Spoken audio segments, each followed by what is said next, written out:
The disappearance of Emily Carter should have sparked a seamless investigation. Instead, what followed became a maze of delays, errors, and questions that only deepened the mystery. At first, the police presence was strong. Patrol cars circled her neighborhood, detectives canvassed businesses, and search dogs combed wooded areas. But behind the scenes, cracks formed quickly. Leads were misplaced. Calls from potential witnesses went unreturned, and crucial evidence was logged incorrectly, or not at all. The family remembers waiting for updates that never came.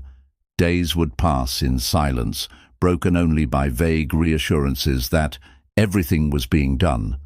But when they pressed for specifics, investigators offered little more than half answers. One of the most glaring failures was the car.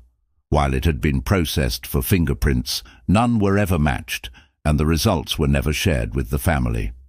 Later, independent reviewers discovered the evidence report was incomplete. Several pages were missing with no explanation. Then came the issue of the phone. Investigators confirmed the last outgoing call to her friend, but no one could explain why the phone's record stopped abruptly just minutes later. Technicians insisted there was nothing unusual, but specialists brought in years later argued that the call log showed clear signs of tampering, entries missing, timestamps out of order. Even the diner employees who saw the strange man watching Emily were brushed aside. Police interviewed them briefly but never circulated a composite sketch or issued a public alert. By the time private investigators tried to follow up, memories had already faded. The more time passed, the more it seemed the investigation wasn't failing by accident. It was failing by design. Important evidence slipped away, opportunities vanished, and the family was left with little more than a file stamped open but gathering dust. To this day, the Carter family believes Emily's case could have been solved if it had been handled differently in those first crucial days.